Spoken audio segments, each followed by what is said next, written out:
कोयला ट्रक चलाचल को विरोध पर्यंक गां दे कोयला ट्रक चलाचल को गां लोके विरोध करिसेंती। ग्राम मध्य कोयला गाड़ी चलाचल संपूर्ण भाव बंद करने धारणा बसिले शताधिक महिला और पुरुष।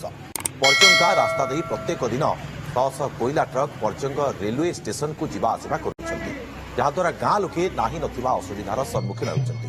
कोयला ट्रक चलाचल को बंद करने पूर्व अनेक थर ग्रामवासी माने रास्ता रोक करथिले, किंतु आज पर्यंत ग्रामवासी समस्यार समाधान होई नाही।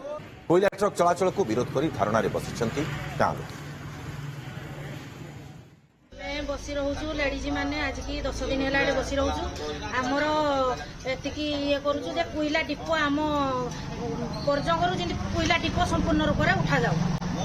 एपटे गाड़ी कोयलार जो गाड़ी चलाचल बंद करा फाइनाल है सब कोयला अफिसर मैंने आसिले संपूर्ण आमको कहीदेले कहले ना सब ठीक ठाक हो किसी बंद बांध सब हो आपण मैंने घर को जातु आम आसिलु पुणी जोटा कहला से बसलु से आसते माइनिंग वाला आमर थाना इंचार्ज थे तहसिलदार थे एवं माइनिंग सब अफिसर थे। निष्पत्ति है एपटे आ गाड़ी चलो ना बा डिपो चलो ना किंतु चंचकता करी गोटे परमिशन आनले यही परमिशन आम देखी ना परमिशन कौटी आम जानी ना किंतु से कहते कलेक्टर महाशय परमिशन देती या आजीवन जो दिन पर्यंत डिपो बंद होती से पर्यंत माँ भौणी आम समस्त एकाठे बस।